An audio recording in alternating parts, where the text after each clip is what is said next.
It is BBC Radio Merseyside, and delighted to stay even, yes, I will, till about midday. Stage Door Theatre School. They are joining us now in the studio because there's many events taking place this year to commemorate the centenary of the start of World War I. And the young people from Stage Door Theatre School, it's based in Crosby, well, they've devised a very special production. The play is based on their very own relatives, the accounts of Liverpool folk during the war, sharing the stories of men who fought and the women that they left behind. Various actors are in the studio, so I've got to watch me P's and Q's. Jordan David Brown, Sarah Boylan and Amy Hoole, and also joined by Emma Vaudry as well to talk more about the project. Good morning, guys. Good morning. Good morning. Going to start with you, Emma, to set the scene for us then. Tell us about the idea and where it came from. Well, I was actually having a conversation with my mother last year about one of our relatives who fought during World War I, and that was my great-great-uncle George. And I decided that it would be a fantastic idea to start to look and research memories with the kids at Stage Door so that we could actually do something to commemorate the centenary ourselves. And it's quite a painstaking process, isn't it, to get all of the research, to turn that into a dialogue. David, how has that happened? Jordan, even, sorry, your middle name. Don't worry, yeah. Sorry, honey, go on. Well, it's one of them things, really. You've just got to get as much as you can, you know what I mean? Because we're talking about real people who, fought in a real war. And it's one of them things, you just got to get as much research as you can. You've got to make sure you get it. Do you know what I mean? And what have you got from doing it then, Jordan? Well, I've got the chance to play a real person, really, because in, the years I've been acting, I haven't really never played anything like this or done anything like this before, but to play a real person, it feels like a privilege, do you know what I mean? And it's real accounts, isn't it? Yeah, So what person are you playing then in relation to, is it your very own relative? No, it's not, but one of the girls did find a relative, and we based a scene on that, so it was a great uncle, and she found the scene from 1914 to 1918, so by doing a scene it became more real and more respectful to do it properly and be able to play it right.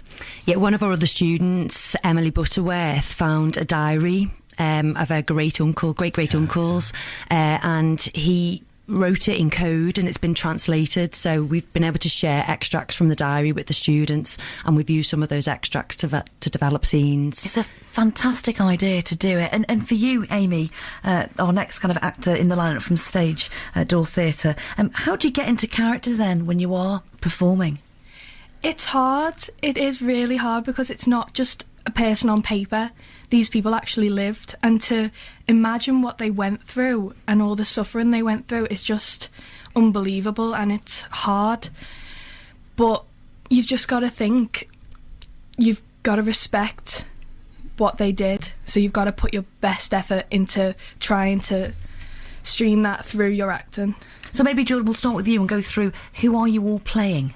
Well, it's a multi-roles. We're all playing multi-roles because, so we get around the characters, but I play a few characters. I play a man called Cuthbert Nixon, who was my great-granddad, the brother brilliant. Of George. Yeah, and I also play a German soldier, and in another scene as well. The characters, they're quite... they're sort of... Powerful, would you say? Yeah. There are really great characters. You've got an extract of a letter, haven't you, that was sent from George to his mother and father. Yeah. So, do we take a little listen then? Yeah, sure. Yeah, okay. It says, "Dearest mother and father, a few lines to let you know how I'm getting on. We should have left here this morning, but are kept back until Wednesday. Then I think we are straight for the front. Don't know where we will land. This is a fine place, but we are confined to barracks over the shooting affair. But we are getting knocked about. Anyway, got our field kit ready. A little tie check with string to put around your neck so you know if you get popped, and a big jackknife like Boy Scouts. You should see the game getting ready. Sharpening swords. Officers walking about with revolvers. On and all transport ready. We are ready for Germans now. Make no mistake, I wish we were there. We are in the 5th Division. I will not be able to write until we get from here and settle. Then you can drop a line. Remember me to Jimmy. Tell him I was in the pink. I'll send him some German sausages. There is a right lot of rough lads here. Well, I now close. Your loving son, George. By the time you get the next letter, I think we will have been under fire. Excuse the paper. I pinched it out of a book. Was out in town last night. Broke out of barracks. Fantastic. Thank you, John. That was really well read. Thank you. Thank you. And Amy, we're going to hear something from you? Amy's going to speak a poem by Wilfred Owen, which is called Futility. Move him into the sun, gently. Its touch awoke him once. At home, whispering of fields unsown. Always it woke him. Even in France. Until this morning, and this snow. If anything might rouse him now, the kind old sun will know. Think of how it wakes the seeds, woke once the clays of a cold star. Our limbs, so dear achieved, our sides full nerved, still warm, too hard to stir. Was it for this the clay grew tall? Oh, what made Thatcher's sunbeams toil to break Earth's sleep at all? Wonderful. Thank you, Amy. And finally, for a little extract from the Stage Door performance, we'll find out about the title and tickets in a moment. That's fine, but Sarah, firing. I knew a simple soldier boy who grinned at life in empty joy, stepped soundly through the lonesome dark and whistled early with the lark. You smug-faced crowds with kindling eyes who cheer when soldier lads march by. Sneak home and pray you'll never know the hell where youth and laughter go. Brilliant. Thank you. Well done. Not easy just to come on and say... It's not, no. A whole range of experiences there, and also a real learning curve. What would it be, Sarah, Jordan, and also Amy, the thing that really sticks in your mind that you've learnt from doing this?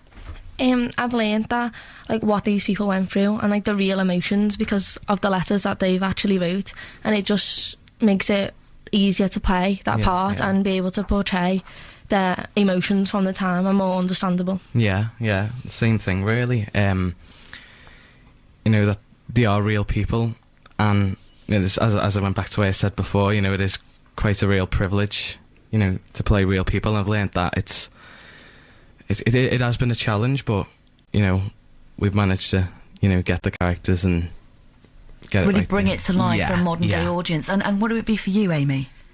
It just brings a lot of emotion to it, and it kind of I've been studying like the facts of the war. I've never really taken into account that people wrote letters to their family and people were affected so like harshly by all this, and it does put emotion into what you've learnt already. Well, it's a powerful production, and it's called Only Remembered for What We Have Done. Where did the name come from, Emma?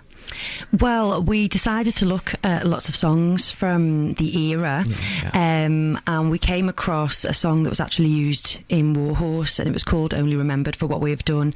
And when I played it to the students during class, they found that quite poignant, and it really hit home. And we tried to sing it, and they sounded fantastic singing it, and it was really emotional. And we decided to call the production after the song Only Remembered for What We Have Done. Brilliant. Give us the details then. When is it on, and how can people get tickets? There are two performances. The first one is actually in Aintree University Hospital on Sunday the 2nd of November, and that's at 3 p.m. in the boardroom there, and that's for staff and patients to come along. And then the big performance is on Monday the 3rd of November at 7:30 p.m. in St George's Hall Concert Room. All tickets are free because we've been funded by the National Lottery, so it's a free event. There's 500 seats, so please come along. And the number to call if you'd like tickets is 07914 797 426. Brilliant. We'll leave those details with our A-team. It sounds brilliant, and I just can't wait for people to kind of pick up the phone and find out more details. Thank you, Emma Vaudry, Jordan David Brown, Sarah Boylan, and also Amy Hill. I hope it's a huge success. So details about Only Remembered for What We Have Done we'll leave with our A-team from 12 o'clock today. Thank you so much. Thank you very much.